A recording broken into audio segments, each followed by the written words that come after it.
उत्साहित करने का उनके पास जिम्मा है, फॉरेन मिनिस्ट्री के अंतर्गत है। और उनका जो नैतिक लेक्चर था उसके लिए उनको बहुत धन्यवाद। और हमारे आदरणीय principal sir, because he is mathematician and mathematician becomes philosopher at the last. और उन्होंने जो फिलॉसफी कही है, चूंकि उनका इस लेवल पे बहुत ज्यादा नॉलेज है भारतीय संस्कृति और भारतीय सभ्यता और भारतीय दर्शन के लेवल पे, व्यवहारिक समस्याओं को निभाने में उनका बहुत ही बड़ा कंट्रीब्यूशन रहता है।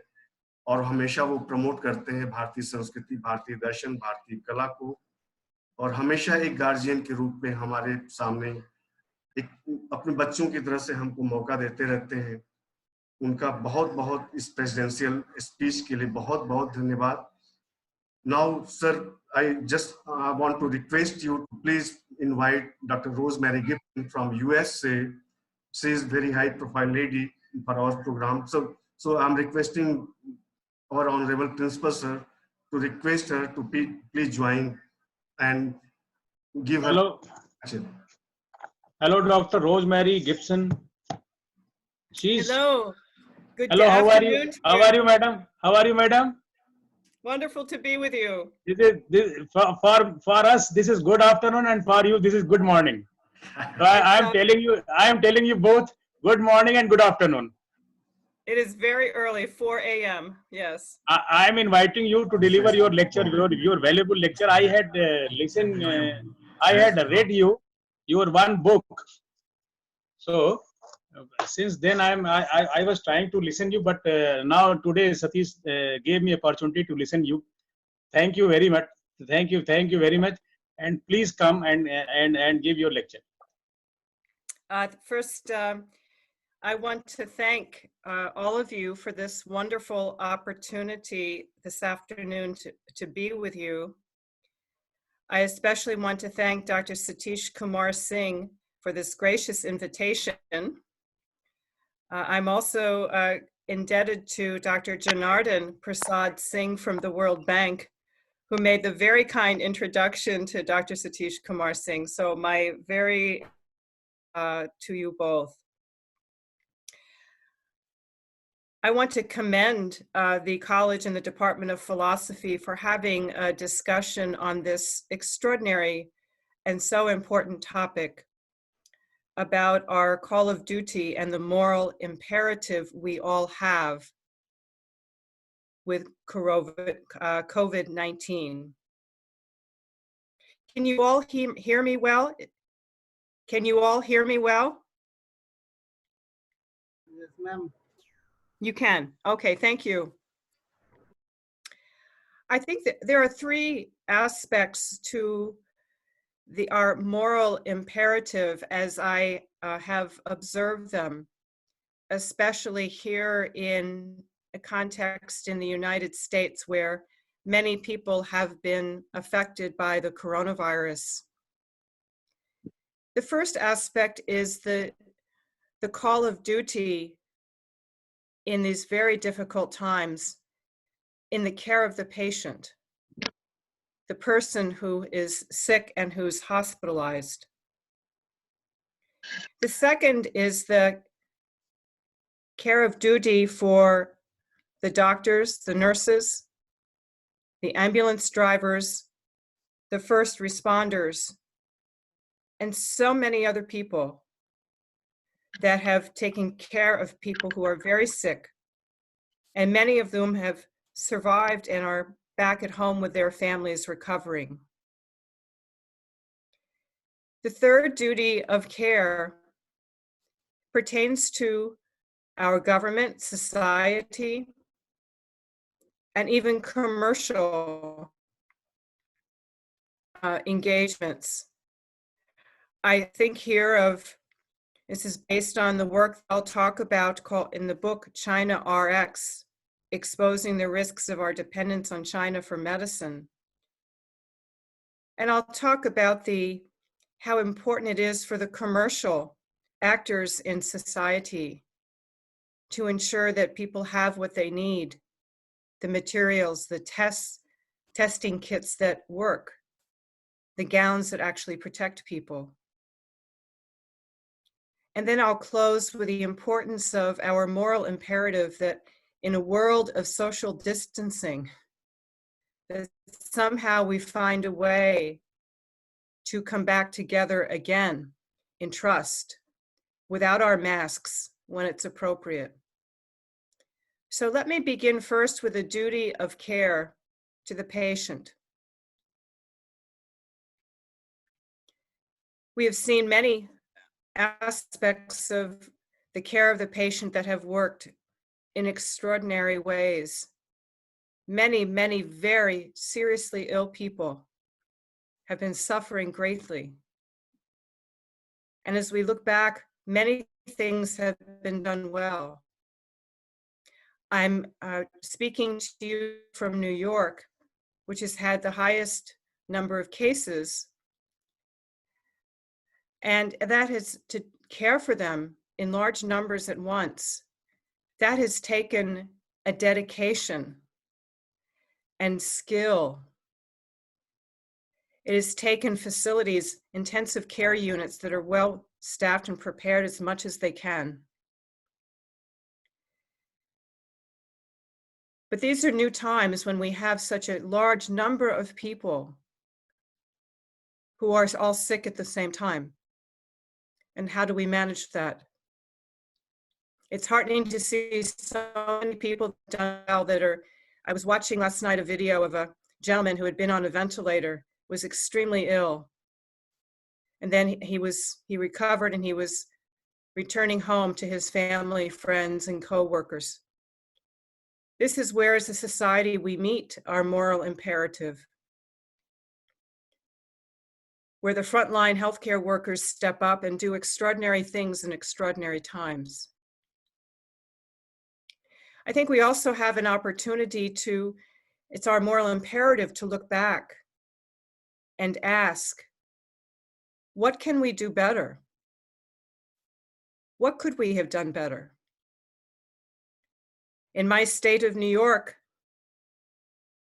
you may have heard that many of the people who became very ill and died were older people in nursing homes, the most vulnerable people in our society. And there was a policy that was set in place by the state. It was well intended, I'm sure, but it required hospitals to send their patients to nursing homes after they had been treated. But the nursing homes were very much unprepared to care for these patients.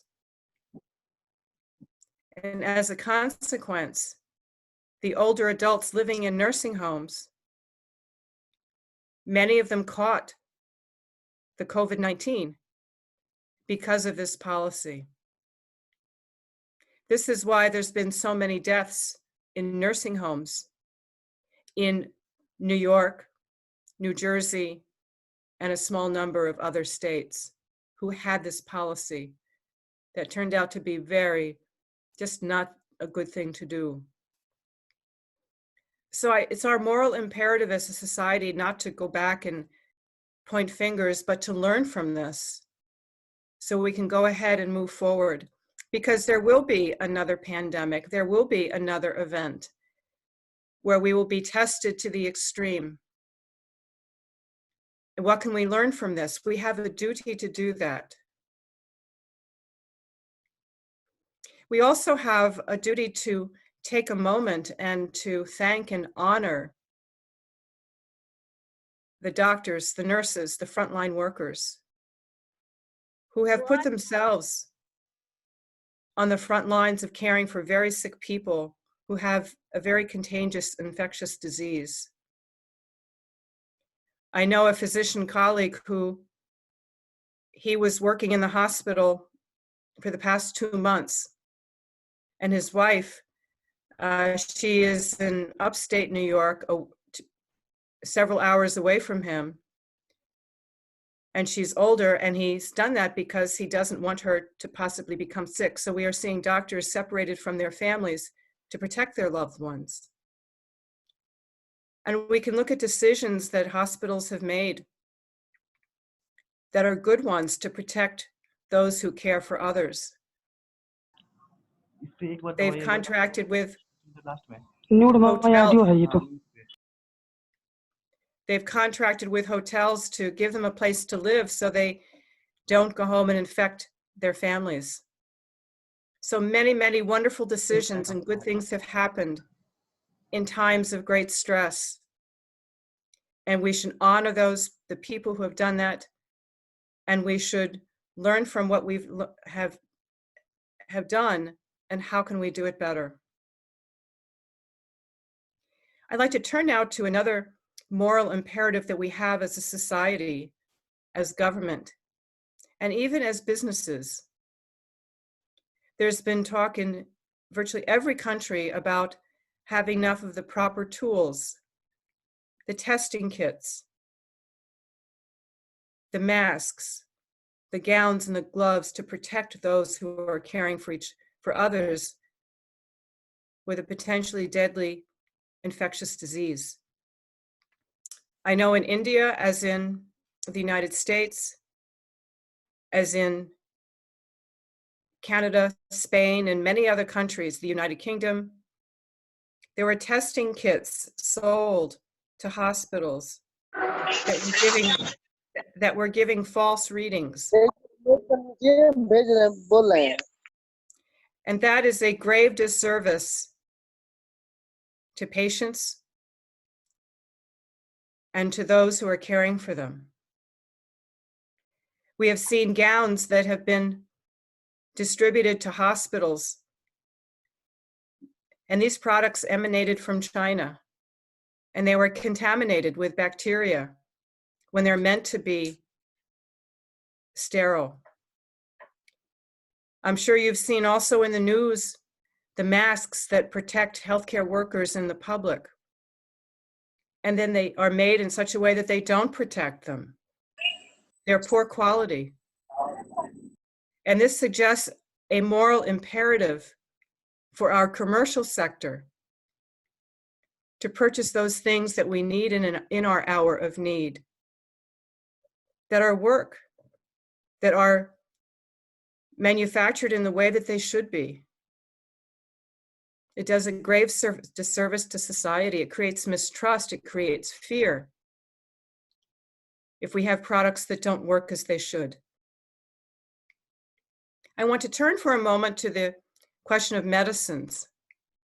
Medicines are life-saving. They are a gift. And we have seen around the country and around the world more than 100 countries needing the same medicines. And it's a moral imperative for all of us to produce those medicines and to have them available when they're needed. As I wrote in the book, China RX, exposing the risks of our dependence on China, we have to step back and look at moral imperative and our duty of care. That includes ensuring that we can make the medicines that we need when we need them. You know, many countries have had to set up export bans because they need medicines for their own people. And that's because countries can't make their own medicines. And that happened because China has come in using a variety of practices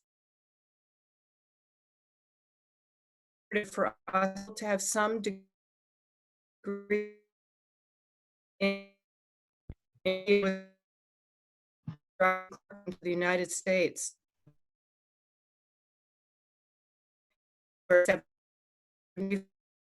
Hard because for us in the future and for generations to come. I want to close with just 2 points. One is, how do we in society now, where many people are wearing masks, where in some parts of what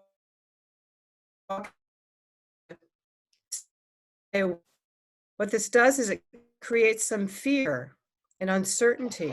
People are afraid they're afraid to get on the bus for fear of getting sick.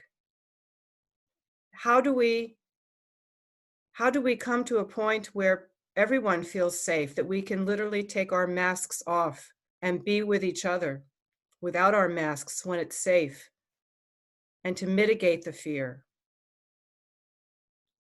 Because many people have become afraid. And of course, there's the economic imperative, people who have lost their jobs. They've lost a way to sustain their livelihood, to have food for their children, to have a roof over their head, to pay their rent. This is causing enormous anguish among people here and around the world. So we have to learn how we can quarantine the sick while protecting the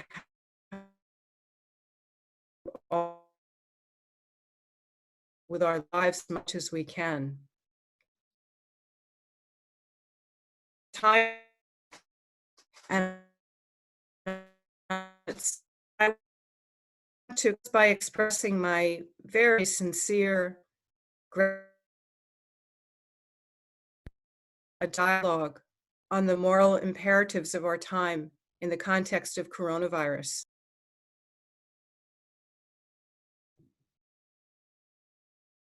I will stop there and express once again my deepest gratitude to you, Dr. Satish Kumar Singh, for the opportunity to spend some time with you this afternoon. It is very early here in New York, 4 a.m., and I have a duty to call and a duty to care. So I will sign off shortly, but I truly want to express my deepest, deepest gratitude to you for creating a time and space to reflect on these challenges that we have all faced, that billions of people around the world have encountered. And then how can we go forward together to create a better world, a safer world? Thank you very, very much for the opportunity to be with you today. Thank you very, very much. Thank you, ma'am. Thank you, ma'am. Thank you, ma'am. Sir. Thank you, ma'am.